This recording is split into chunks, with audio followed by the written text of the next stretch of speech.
What's going on, everybody? Welcome to another brand new installment of Renegades Reviews, exclusively here, as always, on the Casa D18 Studios channel.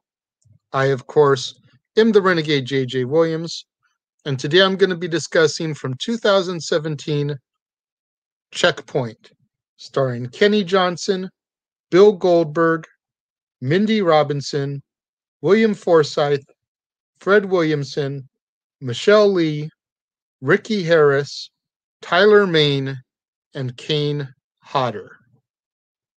What's up, everybody? Thank you for joining me here once again for a brand new installment of Renegades Reviews.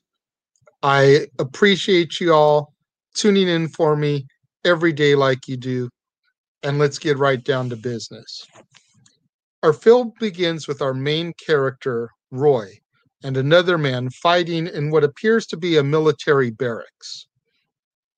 And after a decent hand-to-hand combat-style fight, Roy shoots the other man, killing him. Now, Roy is a vagrant, sleeping on the beach, park, wherever he can find a place to pull up and crash for the night. We also meet Grant, another vagrant, and a friend of Roy's. So much of a friend that Roy gives him his dog tags from when Roy was a Marine.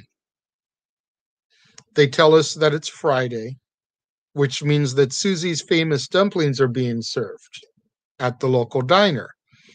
Susie only makes her dumplings once a week. So everybody comes in on Fridays to score those dumplings because they are locally famous. We then cut to a person in a shower, and it appears to be a female, but nothing really gives it away. The person is washing blood off of them. The mystery person leaves the hotel, and we see a dead body on the bed in the hotel room. Next, we officially meet Susie and her husband, Kenny, and they run the local diner, which, like I said, is famous for Susie's homemade dumplings. According to Kenny, it's the only thing she knows how to cook. She's a terrible cook, but she can make some dumplings. Now, Roy and Grant are out behind the diner, and they get some of the dumplings. Susie comes and she gives them to them. She kind of takes pity on them being homeless, vagrants, etc., especially since she sees the dog tags on Grant and thinks that he's ex-military. Kenny comes out and he just starts giving them crap, especially to Roy, because he can tell that Grant isn't really military. But he looks at Roy and he's like, but I believe you were military. I believe those are your dog tags. And he just keeps going off about how pathetic Roy is, being a vagrant, being homeless, bumming food in the back of a diner, etc. We then see the mystery person again, and it is in fact a female named Libby. And she's with her boyfriend, husband, relationship not really established, by the name of Cyrus. And Cyrus begins to speak of a plan involving a battleship and the White House. Well, after their little conversation, Libby leaves, and she goes to another hotel room, posing as a stripper. And there's a room full of Marines, and she murders all of them. First one, she completely just slices his throat. Really brutal, nice kill scene. The others, she just kind of stabs and kills him. Not nearly as graphic, but that first kill, man, watching the throat slit open, brutal stuff. Now, meanwhile, the NSA data center intercepts a message saying that the battleship is secure and the move will be made within 72 hours. And they kind of disregard it as just kids playing on their walkie-talkies, maybe talking about a video game or a board game, because the closest battleship, the USS North Carolina, is nothing more than a museum at this point. She's been out of commission for years. We then cut to Cyrus and Libby, and they're taking over the battleship. Security, innocents, whoever gets in their way, they're just taking them out as an attempt to siege and seize the battleship there, proving that the transmission should have been taken seriously, as obviously here's the battleship being secured. Now, Roy has a flashback to his girlfriend, wife, not really sure, again, relationship not established. And she's announcing to him that she's pregnant. Their families and friends are in attendance, as is TJ. TJ is a military friend of Roy's, very good friend. This is our first real introduction to TJ, the character played by Bill Goldberg. Grant overhears a plot, and they're talking about troops going underground through hidden tunnels, storming the White House, and overtaking the president. But Grant just dismisses it. He thinks maybe he overheard a television, describing a plot of a TV show or a movie. He doesn't think that any of this could possibly be real. Shortly after that, TJ runs into Grant on the street, and he's trying to get information about where Roy is. He knows Grant's been hanging around him, and he's trying to find him, saying that the streets aren't safe. We need to get you guys off the streets. And Grant's just not giving any information up, which TJ understands. He's like, that's fair. I understand that. And TJ tells Grant, farming season is coming. He wants to offer them jobs to help work his farm. 3 hots and a cot, gets them off the street, a little bit extra cash for working the fields, something. TJ then takes off, and Grant is continuing to wander the streets, and he hears some commotion. So he finds a crack in the wall, and he starts looking through it. And he sees some men on their knees with bags over their heads, and he watches one of them get beheaded. He starts trying to leave the situation, but he's caught and captured. The next day at the church, it's Easter Sunday, and the sheriff stops by after the service to conversate with the reverend. And the reverend tells the sheriff that one of his regulars wasn't there today. And that's not like them, to miss a service, especially a huge service like Easter Sunday. So the reverend's a little bit concerned about this person's whereabouts. Sheriff offers to look into it. Roy goes back to the restaurant, and Susie sees him behind the restaurant, near the dumpsters, offers him some of her dumplings.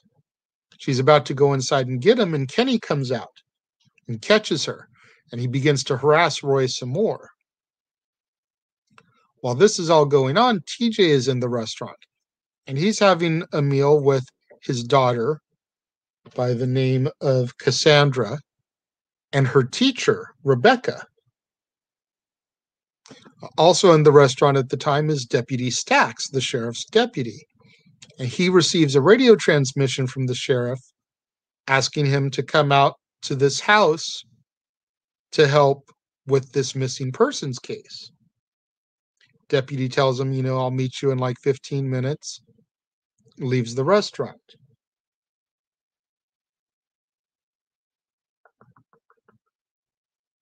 When Deputy Stacks arrives, him and the sheriff find the missing bodies dead, and they begin to suspect murder.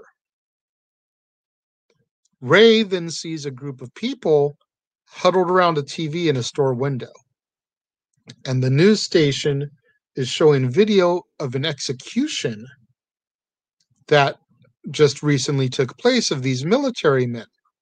It's the same execution that Grant stumbled on just before he went missing.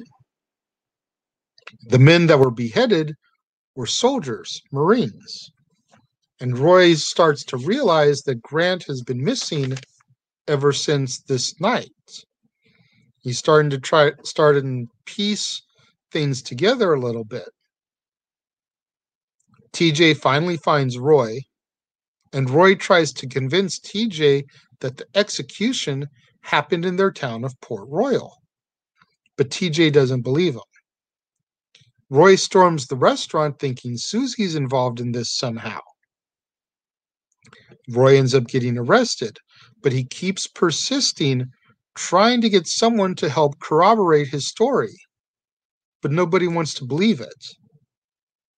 Finally, Freddie, another one of the deputies, agrees to look into it just to get Roy to shut up, if for no other reason but to prove him wrong so that Roy will just have to leave it alone. But when he goes to do some looking into it, some digging, he finds Roy's dog tags, which Grant had, behind a dumpster. He starts to believe Roy's story a little bit now. While this is going on, the sheriff, Susie, and Chester, who's a longtime friend of the sheriff, they meet at a bar. And Susie tells the sheriff that her and Kenny aren't going to press charges on Roy because of what happened. Now, a short time later, Rebecca starts to hear some screaming from the restaurant. She's still in there, after her meal with TJ and Cassandra, going over papers, whatever. She starts hearing the screaming. When she starts to investigate it, she finds Susie in the basement slapping herself. The basement of the restaurant looks just like the basement in the execution video, which leads more to the point that Roy was right. Rebecca and Susie begin fighting, and Kenny comes in and shoots Susie. He's always been suspecting something was up with the way that she would feed the vagrants, especially if they were ex-military, and then those people started to disappear. So he's always been a little bit suspicious, and he kills her to try to put that suspicion to rest now. The sheriff and Deputy Stacks return to Roy in his jail cell, and the sheriff's even trying to be kind and bring him a sandwich. Freddie tells the sheriff that Roy was right, and the sheriff shoots Freddie, killing him. The sheriff and Deputy Stacks are involved in this plot of the killing of the soldiers and wanting to take over the White House. And the reason they're being so nice is because they want Roy to join them. The sheriff says that it's time for America to rise from the ashes. And we learn through the sheriff's monologuing that the day that Roy was discharged from the Marines, a tornado hit his house, killing his wife, unborn baby, because remember she was pregnant, and his parents who just happened to be there visiting that day. This, of course, explains his vagrant lifestyle. He had nothing to come home to. No house, no family, nothing. Where was he going to go? And the sheriff is using all this like, what has our country done for you? You came home to nothing. You've been homeless for 18 months, living a vagrant lifestyle. Don't you want some revenge?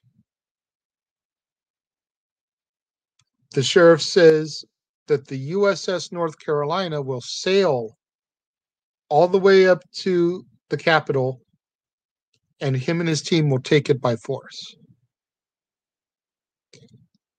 Now, Rebecca catches up with TJ and shows him the video. And TJ realizes that Roy was right all along. When the sheriff leaves from talking to Roy, he drops his keys. Now, I actually rewound this scene. I'm not sure if it was an accident or if it was intentional, but in any event, the sheriff drops his keys, so Roy, of course, picks him up, lets himself out of the cell, and breaks out of the jail. TJ sees him escaping and picks him up. So now TJ, Rebecca, and Roy are all together. They go back to TJ's house, and Kenny joins them. So now you've got a quartet of people that are all believing Roy's story now and are willing to do whatever they need to do to stand up for all this. They come up with a plan for the battleship to take out the power supply because it's an old ship. So you take that out, everything goes dark. And then they're going to clear it from the bottom to the top. They give themselves 2 hours to get everything they need, let the people that they love know that they love them in case they don't make it back, and then to reconvene to begin their operation. When they begin to move in on the ship, they take out anyone that is not a part of their team. And then we see the same fight sequence from the start of the film. Roy and the man in the military barracks. Come to find out, it's on the battleship. It is sleeping quarters because you can tell the way the beds are set up. So it almost makes you wonder, was this that we saw in the beginning of the movie like a tease of things to come? Was it a vision, a hallucination, a premonition? Don't really know. So while Roy is fighting this guy in the sleeping quarters, TJ is fighting a man on the deck of the battleship. And just when the other man looks like he may get the best of TJ, Roy comes in, kills the other man, saving TJ. The sheriff shows up at Chester's place, and when Chester begins to question him what's going on, the sheriff shoots his longtime friend in the stomach. Libby, who's there with Cyrus, turns on Cyrus and puts a bullet in the back of his head. You know, taking out people that are close to them to further themselves in their mission. Libby and Rebecca begin to fight because at this point, TJ, Rebecca, Roy, and Kenny have moved on from the battleship now that they've taken that over and saved it. And they've moved on to follow them to Chester's place. So Libby and Rebecca begin fighting, and Rebecca kills Libby. While that's going on, TJ and Stax are fighting, and eventually TJ breaks Stax's neck, killing him as well. A grenade gets thrown near where Kenny and Roy are, and Kenny jumps on top of the grenade as a sacrifice to help save Roy. I don't know if maybe Kenny was doing that to kind of apologize for all the harassing he did to Roy, especially since Roy was right all along. But alas, he sacrifices himself for Roy.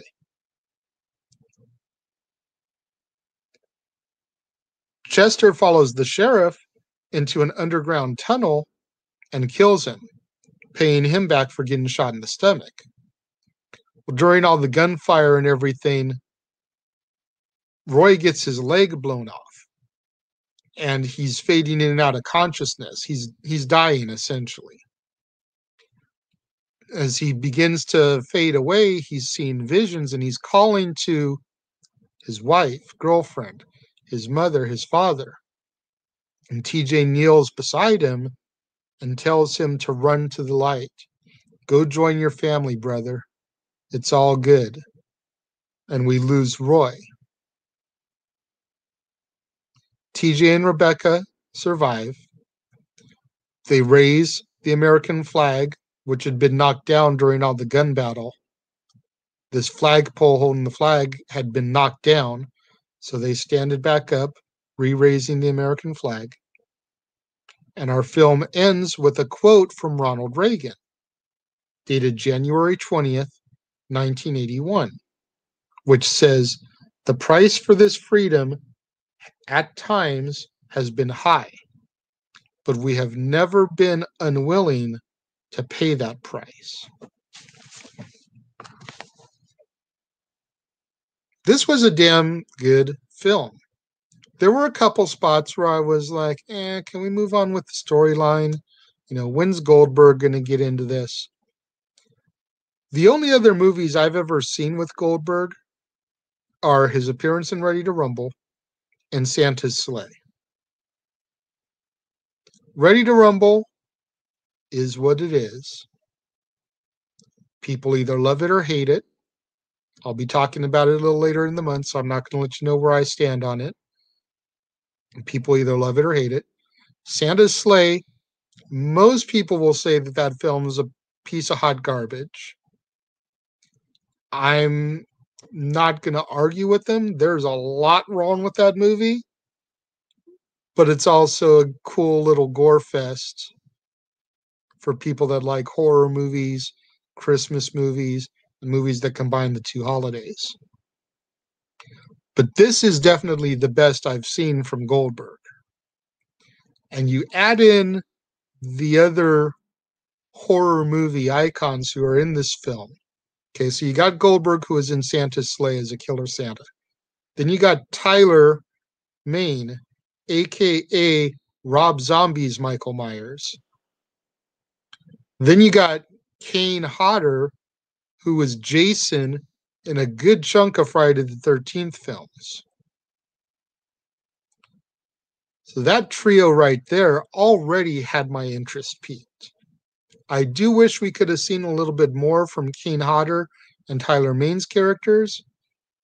Tyler Mane was Deputy Stax, and Kane Hodder was Cyrus. But I wish we could have seen a little bit more from them. But what they did do, I enjoyed.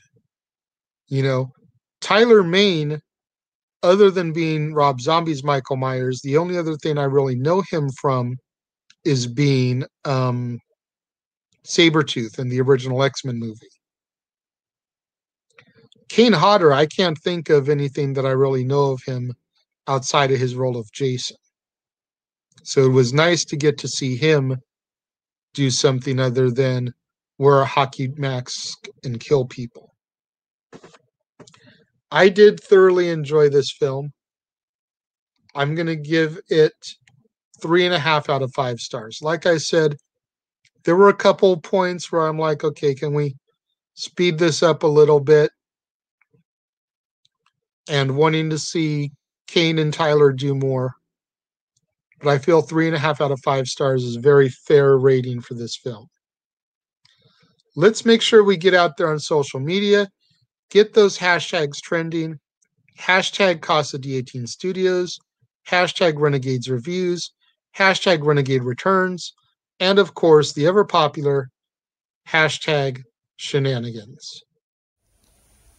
We interrupt this episode of Renegades Reviews for an important announcement about merchandising.